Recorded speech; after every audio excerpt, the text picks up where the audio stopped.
मौला या सल्लि वसल्लिम दाइमन अबदन अला हबीबिका खैरिल खल्क़ि कुल्लिहिमी। दूसरा शेर है, अम हब्बतिर रिहु मिन तिलकाई काज़िमतिन व औमदल बरकु फि ज़ल्माई मिन इदमी। अम हब्बतिर रिहु, क्या हवा चली है, मिन तिलकाई काज़िमतिन, काज़िमा की समत से, व और औमदल बरकु, क्या बर्क चमकी है यानी बिजली, फिर ज़लमाई, ज़लमा यानी अंधेरे, अंधेरे में यानी अंधेरी रात में, मिन इदमी, इदम की जानिब से। क्या मतलब है कि क्या चली है हवा काजिमा की सम से, यानी क्या मदीने की तरफ से, काजिमा से मुराद है मदीना, क्या मदीने की तरफ से खुशबूदार हवा नसीम चली है, बादे नसीम चली है, जो दिल की तड़प को और बढ़ा गई है।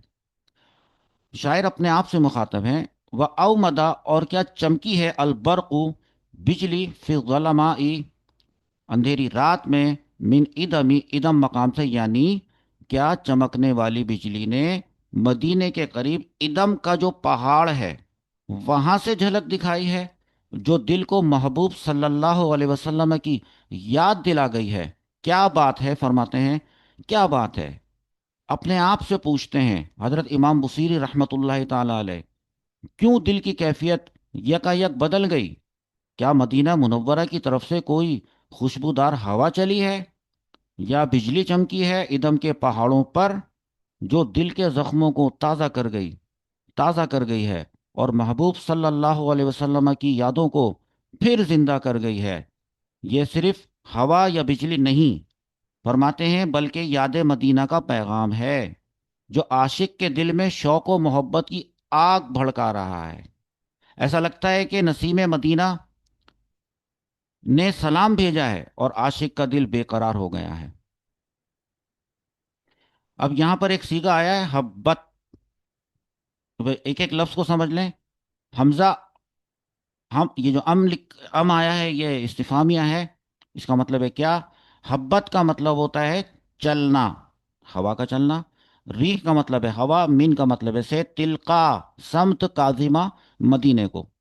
कहा व अवमदा, क्या चमकी है, यानी इसका मतलब चमकना, अलबरकु, बिजली, फिर जलमाई, अंधेरे में, अंधेरी रात में, मिन इदमी, इदम की जानिब से।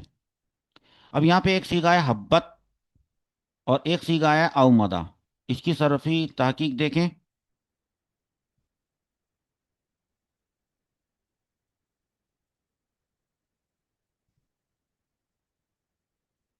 हब्बत के बारे में देखें, इसके हरूफ असलियाँ हैं हा, बा और बा। फेले माजी मुस्बत मारूफ है।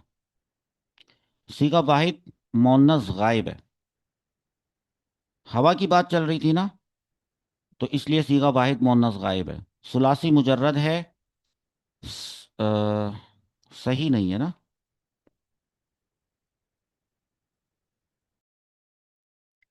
बल्कि ये मुदाफ है, क्योंकि इसमें देखें, बा दो मरतबा आया है, हम जिन्स हरूफ दो मरतबा आते हैं, तो वो मुदाफ होता है। और असबाब नसरा बमाना चलना, या हवा का चलना। फिर बिजली चमकने के लिए फेल आया था अवमदा। इसके हरूफ असलियाँ यहाँ आपको नजर आ रहे हैं, वाव, मीम और दाद। वाव मीम दाद इसके हरूफ असलिया हो गए। फेले माजी मुस्बत मारूफ है, सीगा वाहिद मुजक्कर गायब है। हाँ, सुलासी मुजर्रद नहीं है, बल्कि सुलासी मजीद फी ही है। ठीक है। और मिसाल वावी है, अभी बताया था कि जब वाव या ये जो हरफ इल्लत हैं, जब किसी कलमे के फा कलमे में आए, पहले मकाम पर फा कलमे में, तो उसको मिसाल कहते हैं। अगर वो वाव हो जो हरफ इल्लत है, तो उसको मिसाल को मिसाल वावी कहते हैं। देखें, वाव मीम और दाद, ये वाव फा कलमे में है, तो इसलिए इसको कहा जाएगा मिसाल वावी। हफ्त अकसाम के एतबार से कहा जाएगा। अब बाब इसका जो है वो इफ़ाल है, यहाँ लिख दिया है असबाब इफ़ाल। अक्रमा युक्रिमु इकरामन फहुआ मुकरिमुन, तो बनेगा अवमदा, अक्रमा के वजन पे। इसका मतलब है चमकना या बिजली का लपकना, ये फरमाया था। वीडियो को पॉज करके, तो जब आप लोग देख रहे हो वहां से, अभी तो लाइव क्लास चल रही है, अभी तो लिख नहीं सकते, तो जब आप इसकी रिकॉर्डिंग देख रहे हो तो आप इस वीडियो को यहाँ पर पॉज करके इन सीगों की सरफी तहकीक लिखेंगे। अब हम चलते हैं अगले शेर की तरफ, तीसरे की तरफ।